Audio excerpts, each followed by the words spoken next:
Hey guys, welcome to Priceless B Movies. Alright, here it is. I am going to do, or at least attempt to do, what no critic I know of has been able to do.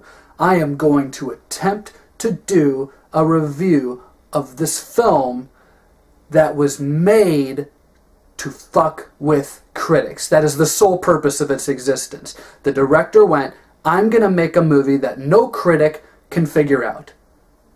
Today, I'm going to attempt to do that for you. This is going to be so bad. Lost Highway. So Lost Highway has Bill Pullman as a jazz musician, and he's married to Patricia Arquette, which, let's face it, it almost seems like the perfect life. You live in California, you're a jazz musician, and your wife is Patricia Arquette, at least like circa mid-1990s Patricia Arquette. Your life can't get too much better than that.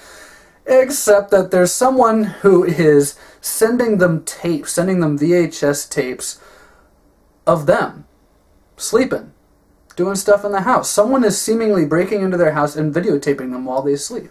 Now that's kind of creepy, and it sets the motion for what could be your typical kind of stalker Lifetime thriller. This movie is so much more than that. I'm not going to go so much into the plot as I will attempt to explain kind of how it makes sense, because about halfway through the film, the storyline with Bill Pullman and Patricia Arquette being watched by this weird white-faced guy, all of a sudden, now the plot is completely shifting, and it's almost like a whole other movie is starting. Now we have, halfway through Lost Highway, we have Balthazar Getty, and he's a young mechanic, and he's kind of a punk. He's basically like a greaser from, The Outsiders, the S.E. Hinton book.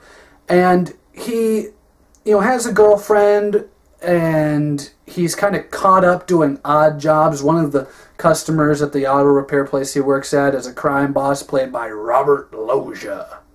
And, he kind of gets caught up with Robert Loggia, and also Robert Loggia's kind of main squeeze, who is also played by Patricia Arquette. Now we have these two seemingly unrelated storylines, Bill Pullman and his wife being stalked, and then this young mechanic kind of being caught up in, the boss's wife kind of deal.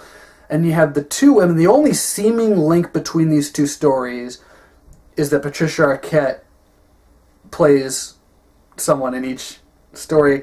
The only way that I can think of that this makes any sense is if it's somehow a modern retelling of an old story called The Occurrence at Owl Creek Ridge. Owl Creek Ridge is about a guy who is supposed to be executed, he's supposed to be hanged, but when they're supposed to hang him, he inexplicably survives and gets away and lives this full life.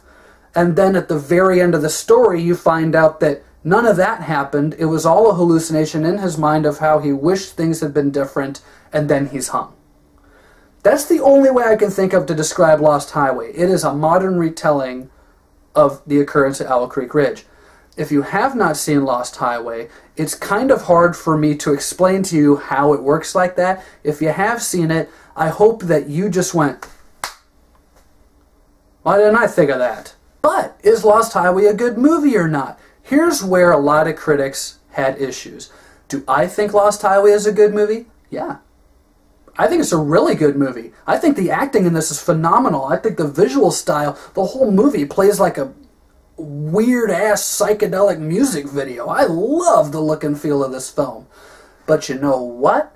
No matter how good the soundtrack for a movie is, and the soundtrack for this is really kick-ass, or how great it looks, or how great the actor is, if your movie is so complicated that most of the people who have seen it honestly can't even tell you what it's about or make any sense of it, that automatically costs you the mainstream audience. At least in my opinion. Almost everyone I've ever watched Lost Highway with at the end of the movie said something along the lines of, "What was that?" And I understand it. I've seen it like 6 or 7 times, and I just barely think that I comprehend it. As I said before, this movie was made just to fuck with critics.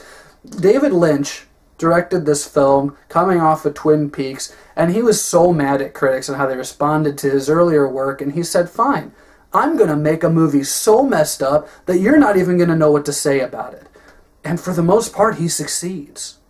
But I do still think that Lost Highway, whether you get it or not, is an amazing experience, either at a theater, if it's showing in some art theater or something in your town, or just on DVD on your television. This is a great experience of a film, and I'm going to give it 3 stars. So that's my review of Lost Highway. I hope I didn't completely sound like I was on drugs, but this is just one of those movies. It's kind of hard to explain it and not sound like you're snorting something. Also, stay tuned. I got a lot more reviews coming your way. As always, if there is a movie you can think of that not a lot of people know about, or a lot of people do know about but kind of gets a bad rap, you know, whatever the situation is that makes the film not well received or well talked about in the mainstream, and you would like to hear my opinion on it, please let me know in the comment section below, and I'll see what I can do about checking out a copy of that movie and putting up a review for you. Thanks for watching, and stay tuned for more Priceless B movies.